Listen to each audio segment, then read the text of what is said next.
모세가 그의 장인 이드로에게로 돌아가서 그에게 이르되 내가 애굽에 있는 내 형제들에게로 돌아가서 그들이 아직 살아있는지 알아보려 하오니 나로 가게 하소서.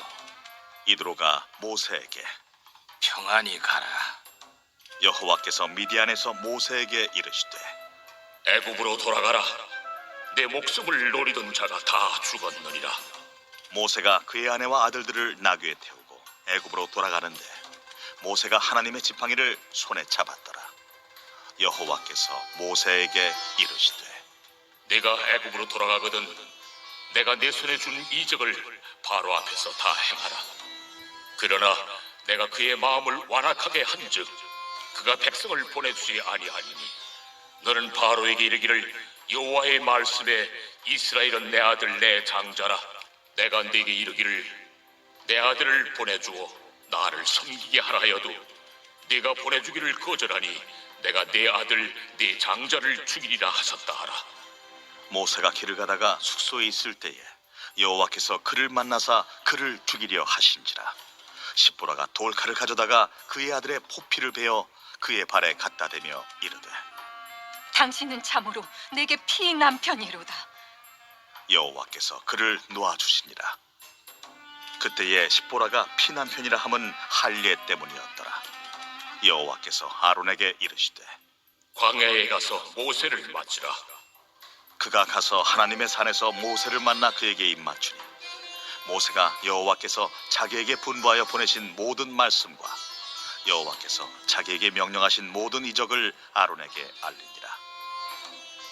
모세와 아론이 가서 이스라엘 자손의 모든 장로를 모으고 아론이 여호와께서 모세에게 이르신 모든 말씀을 전하고 그 백성 앞에서 이적을 행하니 백성이 믿으며 여호와께서 이스라엘 자손을 찾으시고 그들의 고난을 살피셨다 함을 듣고 머리 숙여 경배하였더라.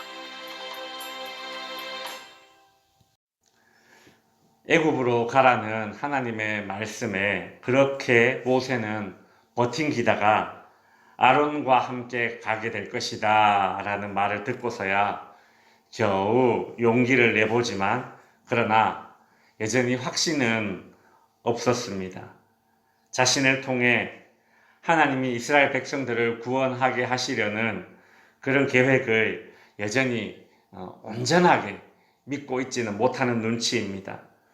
그래서 오늘 본문 18절에 보시면 가족에게 이스라엘 백성을 구해내라는 하나님의 명령을 받고 간다 그런 말은 하지 않죠. 그렇게 말하지 못하고 내가 애굽에 가서 내 형제들이 살아있나 알아보려 간다 이렇게 말하는 것을 보면 아직 모세의 심리가 어느 정도 상태인지를 알 수 있습니다.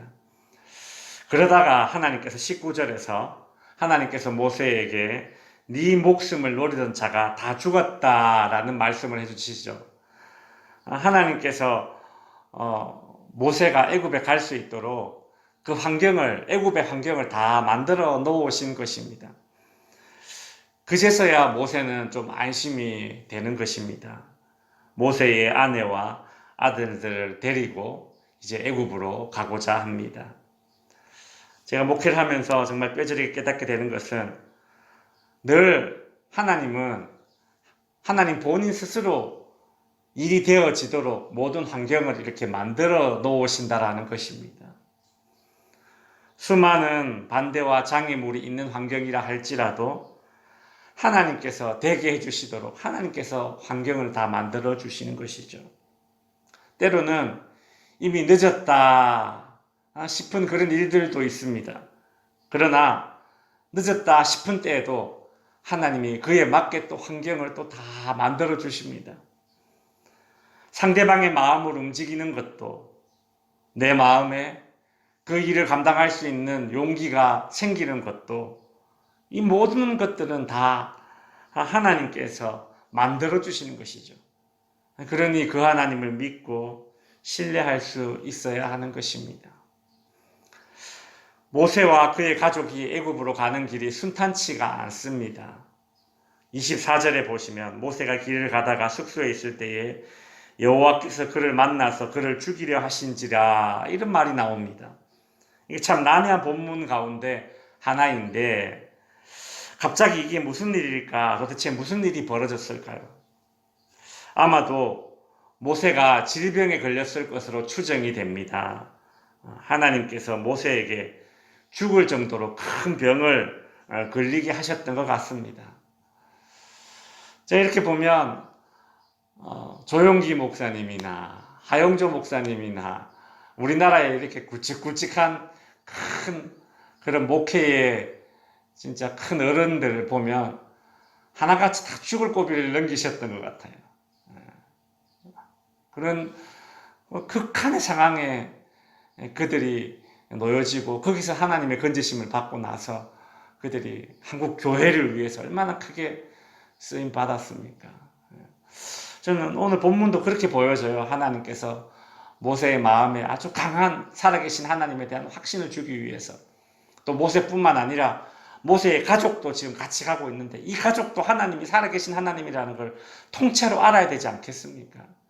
그렇잖아요. 모세가 아무리 하나님의 일을 하려고 해도 가족 가운데 누가 어긋장을 놓고 이러면 얼마나 힘들겠습니까?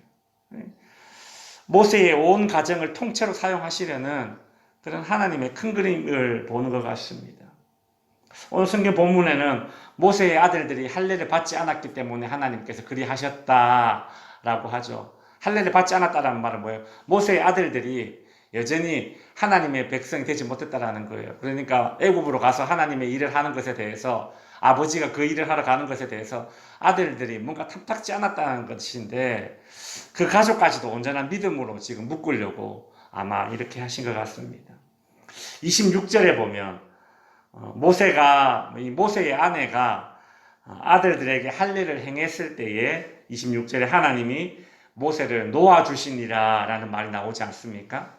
여기서 놓아주셨다라는 이 단어가 질병을 치료하다라는 단어와 같은 단어입니다. 여러분, 참 순종의 길을 걷는 것은 뻥 뚫린 대로를 순탄하게 걷는 그런 길이 아닙니다. 순탄치 않고 고달픈 길이 순종의 길이다라는 것을 오늘 본문이 또 보여주죠. 참 영적인 여러 교훈을 보여주는 사건입니다. 하나님께서는 아론에게도 나타나셔서 광야로 나가서 모세를 만나라 그렇게 이야기를 하십니다. 이에 아론도 광야로 나가서 모세를 만나게 되죠. 여러분, 40년간 헤어져 있던 형제가, 아니죠, 80년이겠죠. 모세는 어릴 때 바로의 궁에 들어갔으니까 말이죠. 이렇게 전 인생에 따로 살았던 이 형제가 스스로 만나자는 약속도 없이 광야에서 만나게 되는 것 또한 기적 아닙니까? 그죠? 예. 세상 사람들은 이것을 인연이라고 그렇게 부르겠지만 하나님은 모세가 만나야 할 사람을 꼭 만나게 해주시는 그런 과정 가운데 하나입니다. 서울에서 김서방 찾듯이 80년 만에 모세와 아론이 광야에서 만나는 것이 참 기가 막힌 일일지인데, 사실 이 80년 만에 만나는 아론은 모세의 이야기를 듣고 또 그 어려운 사명을 또 쉽게 자기의 사명으로 받아들여요. 그것도 참 기적 가운데 기적이죠.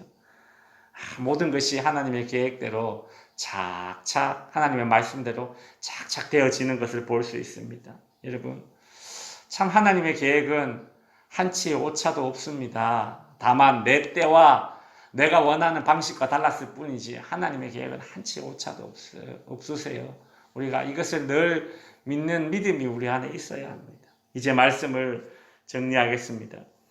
모세와 아론은 이제 애굽으로 돌아가서 이스라엘 백성들에게 하나님이 이르신 말씀을 그대로 전합니다.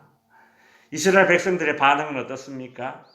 애굽에 정착한 지 400년이 되었고 그 긴 시간 동안 애굽의 온갖 신들을 접하였을 테고, 왜 자신들의 이 조상들이 섬기던 하나님이라는 신이 왜 자신들을 버려서 우리가 이 애굽에서 이렇게 모진 노역을 살고 있나, 그렇게 수없이 질문하였을 것입니다.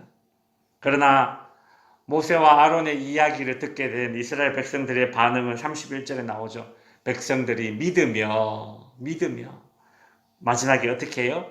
머리 숙여 경배하였다라고 하죠. 하나님이 자신들의 고난을 살피셨다는 소식을 듣고 이스라엘 백성들이 다시 하나님을 찾았던 것입니다. 모세는 이스라엘 백성들에게 거부당할까봐 순종하기를 주저하고 거부했지만 그가 걱정했던 그런 일은 일어나지 않았습니다. 이스라엘 백성들이 나를 거부하면 어떡해요? 하나님의 말씀을 믿지 않으면 어떡해요? 그렇게 이야기했지만 그런 일은 전혀 일어나지 않았습니다. 오히려 이스라엘 백성들이 모세보다 더 하나님의 말을 잘 듣고 경배했다라는 오늘 본문의 결론이죠. 성도 여러분, 참 그러고 보면 모세에게 필요했던 것은 하나님을 향한 신뢰밖에 없었습니다. 나머지는 다 하나님이 예비해 놓으셨던 것 같아요. 오늘 우리도 하나님이 하시는 일, 그 일이 되어 가도록 하시는 일에 대한 전적인 신뢰가 우리에게 필요합니다. 염려하고 지레 짐작해서 포기하고 또 믿지 못하는 그런 불신앙에서 벗어나서 우리 말씀에 한번 순종해 봅시다. 모든 일이 하나님의 계획 속에 있음을 믿고 매사에 감사와 기도로 행하시는 성도님들이 될 수 있기를 바랍니다. 기도하겠습니다.